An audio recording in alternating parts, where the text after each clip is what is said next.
अस्सलाम वालेकुम, मैं हूं तलाल मकबूल। हामिद मीर साहब की जो स्टेटमेंट थी जो उन्होंने पाकिस्तान प्रेस क्लब के बाहर की, जिसमें उन्होंने किसी को टारगेट किया और कहा कि हम आपके घरों की खबरें बाहर देंगे। उसके बाद हामिद मीर साहब के ऊपर पूरा पाकिस्तान आके चढ़ दौड़ा। उसके बाद हामिद मीर साहब का जियो ने प्रोग्राम ऑफ एयर कर दिया कुछ दिनों पहले, और अभी तक वो ऑन एयर नहीं हुए। एक तो यहाँ पे मेरी प्रोडिक्शन गलत हो गई, जिसमें मैंने प्रिडिक्ट किया था कि जी हामिद मीर साहब एक हफ्ते के बाद वापस शो स्टार्ट कर देंगे, लेकिन ऐसा नहीं हुआ। मैंने है उस दिन काफ़ी ज़्यादा एक हैवक क्रिएट हुआ था। कोई कहता था कि जी पैमरा ने बैन कर दिए, कोई कहता था जी हुकूमत ने बैन कर दिया, कोई कहता कि जी जियो वालों ने निकाल दिया क्योंकि उनकी रेटिंग कम आ रही थी। यार इस पे मैंने जियो न्यूज़ फ़ोन किया कि जिन लोगों को मैं जानता था उनसे मेरी बात हुई, तो उन्होंने कहा कि जी हामिद मीर साहब को कुछ अरसे के लिए हम लोगों ने ऑफ एयर किया है, उसके बाद हम इंशाल्लाह उनको कुछ दिनों के बाद वापस ऑन एयर कर देंगे। ये मेरे अल्फाज नहीं, ये जियो वालों के अल्फाज हैं जिनसे मेरी बात हुई है। उसके बाद डिजिटल मीडिया पे यानी ट्विटर, इंस्टाग्राम, फेसबुक और बाकी जितने डिजिटल प्लेटफॉर्म्स हैं, यूट्यूब स्पेशली, उसके ऊपर हामिद मीर साहब के खिलाफ और आसमा शराजी साहब के खिलाफ सब लोग हो गए। जो व्लॉगर्स थे, जो जर्नलिस्ट थे, स्पेशली यंग जर्नलिस्ट जो थे, वो हामिद मीर साहब के खिलाफ हो गए। उनकी बातें निकालने लग पड़े। उनके वेरीफाइड फेसबुक अकाउंट के ऊपर काफ़ी इश्यूज बने, जो कि वेरीफाइड फेसबुक अकाउंट जो उनका था वो कहा यह जा रहा है कि उनका था, लेकिन अगर आप उसकी डिस्क्रिप्शन में जाएं, अगर उसकी सेटिंग्स में जाके, उनके अबाउट में जाके, सॉरी, वहां पे डिस्क्रिप्शन के अंदर जाएंगे तो वहां पे लिखा हुआ आएगा it was merged with Shahid Masood page. तो यानी कि वो शाहिद मसूद साहब का पेज था, उसके साथ मर्ज किया गया। जिसके बाद जो हामिद मीर साहब का स्टैंड है, जिसके अंदर वो कह रहे हैं कि मेरा वो पेज नहीं है, तो उसके अंदर कुछ ताकत बनती है उस केस के अंदर कि वो हामिद मीर साहब का शायद असल में केस पेज ना हो। खैर उसके बाद कल के दिन हामिद मीर साहब ने एक अपोलॉजी लेटर, जिसको कहा जा रहा है, वो दे दिया है रावलपिंडी प्रेस क्लब यूनियन को, और जिसके अंदर कुछ लोगों के साइंस भी हैं, वो सारे इलेक्टेड जर्नलिस्ट बॉडी हैं, उनको दिया गया है। अब इस वक्त पाकिस्तान के अंदर ये कहा जा रहा है कि वो यहाँ तो गवर्नमेंट को माफ़ीनामा सबमिट करवाया गया है, कोई कह रहे हैं कि जी आर्मी को सबमिट करवाया गया, कोई कह रहे हैं जी अवाम को करवाया गया, लेकिन ऐसा बिल्कुल नहीं है। वो सिर्फ और सिर्फ जो जर्नलिस्ट बॉडी थी रावलपिंडी प्रेस क्लब, उनको एक वजाहती लेटर दिया गया है कि उन्होंने जो बात की थी, जो उनकी स्टेटमेंट थी, जिसमें उन्होंने कहा था कि मैं घरों की खबरें दूंगा और जनरल रानी वाला उन्होंने जिक्र किया था, उसकी सिर्फ उन्होंने वजाहत की है कि उन्होंने उसके अंदर आर्मी को, जनरल आर्मी जो है यानी कि एक ओवरऑल मिलिट्री हमारी है, उसको उन्होंने टारगेट नहीं किया। खैर उसके बाद हामिद मीर साहब के खिलाफ बहुत से ट्रेंड चले। कुछ लोग बहुत खुश थे कि जी हामिद मीर साहब को अच्छा हुआ निकाल दिया, अच्छा हुआ हामिद मीर साहब चले गए, ही इज अ ट्रेटर, वो गद्दार हैं, वो फंड्स देते हैं, वो ये करते हैं। अच्छा, हामिद मीर साहब का जो केस है ना, ये बड़ा एक कॉम्प्लिकेटेड है बड़े अरसे से। हम जिस वक्त सहाफत में नहीं भी थे, जिस वक्त हम पैदा नहीं थे, तब से हामिद मीर साहब से सहाफत करें, लेकिन जब मैं सहाफत में नहीं था तब से मैं ये बातें सुन रहा हूँ कि जी हामिद मीर साहब जो हैं, अभी दो बातें जो मैंने अच्छी सुनी हुई हैं इनके बारे में, और ये जो सोर्सेज जिन्होंने मुझे बातें बताई हैं वो कोई आम गली मले वाला सोर्स नहीं है, वो काफ़ी स्ट्रॉन्ग सोर्सेज हैं जो ये बात करते हैं कि जी एक तो कहते हैं कि जी हामिद मीर साहब हफ्ते में एक खबर जो है वो रॉ के मतलब की देते हैं और रॉ उनके पैसे देते हैं उनको। दूसरे उनके पास इल्जाम लगता है कि ये पाकिस्तान की जो इंटरनेशनल इमेज है उसको ये खराब करने के लिए जान के शोज के अंदर वो वाले टॉपिक्स यूज करते हैं जो एंटी पाकिस्तान होते हैं, जो पाकिस्तान की जो इमेज है उसको इंटरनेशनली खराब करते हैं, जिसकी वजह से इन लोगों को फायदा होता है। वो फायदा क्या होता है वल्लाह आलम।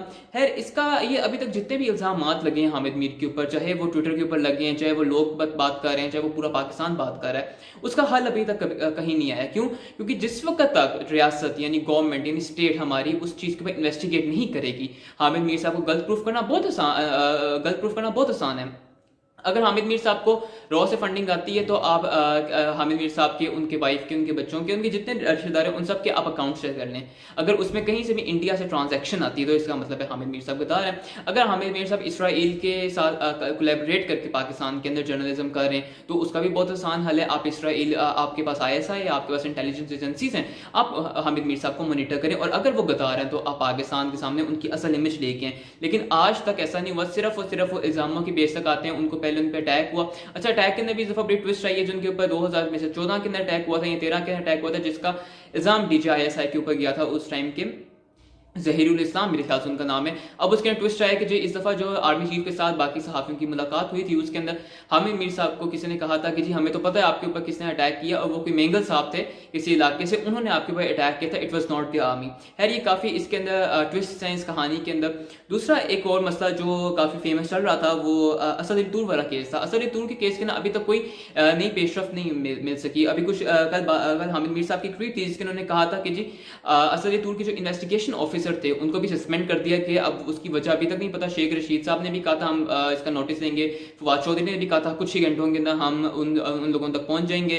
तो अभी तक वैसे असद अली दूर वाले केस के अंदर कुछ, और असद अली दूर का इस तरह केस स्ट्रॉन्ग हो रहा है। जो इल्जाम लग रहे थे असद अली दूर के ऊपर कि वो असाइलम के लिए कर रहे हैं, वो पैसों के लिए कर रहे हैं, वो फेम के लिए कर रहे हैं, वो सारे इल्जाम जो हैं वो ऐसे से वीक हो रहे हैं। क्यों? क्योंकि अब जैसे जैसे खबरें निकल रही हैं असद अली दूर के केस के अंदर अभी तक कोई फैसला नहीं आया। उनके जो बंदे जिन्होंने उन पर अटैक किया था, चाहे जो भी थे वो, उनका अभी तक कोई कंफर्मेशन नहीं हुई कि वो कौन थे कौन नहीं थे। और जब उन्होंने उनका इन्वेस्टिगेशन ऑफिसर को सस्पेंड किया उसके बाद तो उनका केस और स्ट्रांग होता जा रहा है। खैर, कुछ बातें जो अभी रिसेंटली हम लोगों को पता चली हैं कि एक PDMA Pakistan digital media regulation authority के नाम से एक इदारा बनने जा रहा है जो हुकूमत पाकिस्तान उसको चलाएगी, जिसके बाद जो डिजिटल मीडिया के ऊपर जितने यंग जर्नलिस्ट हैं या जो ब्लॉगिंग करते हैं, लिखते हैं, बोलते हैं, तो उनके लिए एक उनके ऊपर एक आय रहेगी कि वो क्या बात कर रहे हैं क्या नहीं कर रहे। और उसके बाद अगर वो कोई ऐसा मिसलीडिंग या मिस इन्फॉर्मेशन या डिस इन्फॉर्मेशन फैलाते हैं उसके बाद उनको कोर्ट फेस करने पड़ेगी और साथ उनको फाइन देना पड़ेगा। और उसका जो केस है वो सिर्फ सुप्रीम कोर्ट ऑफ पाकिस्तान के चैलेंज हो रहा है। अभी भी इसके ना दो राय हैं कि या तो इस फ्रीडम ऑफ स्पीच को टर्मिनेट करने की कोशिश कर रहे हैं या फ्रीडम ऑफ स्पीच के ये कहीं नहीं लायक करता, ये तो अब वक्त ही बताएगा। खैर, ये थी कुछ बातें जो कुछ दिनों पे हो रही थी। और ये मैंने अभी कुछ दिनों से इसलिए वीडियो नहीं बना रहा था क्योंकि हामिद मीर वाले केस के ना बहुत ज़्यादा चेंजेस आ रही थी। डेली न्यू ट्विस्ट आ रहा था। एक खबर आती थी उसके अंदर हामिद मीर साहब अपना बयान देते थे, दूसरी खबर आती थी पता लगता था वो फेक खबर है, फिर 2 दिन में पता लगता कि दूसरी फेक खबर थी, फिर पता लगता था तीसरी खबर आ गई। तो उसकी वजह से बहुत रैपिड चेंजेस आ रहे थे। लेकिन अभी तक हामिद मीर साहब को शो वापस नहीं मिला और उम्मीद है कि वैसे मिल जाएगा। और ये पहले तो मेरी प्रेडिक्शन गलत हो गई, लेकिन मुझे लगता है कि इन लोगों ने जो अपनी अपॉलॉजी लेटर लिखा है, जो उन्होंने वजाहत दी है, इसके बाद शायद हामिद मीर को उनका शो वापस मिल जाए। अपना बहुत सारा ख्याल रखिएगा। अल्लाह हाफिज़।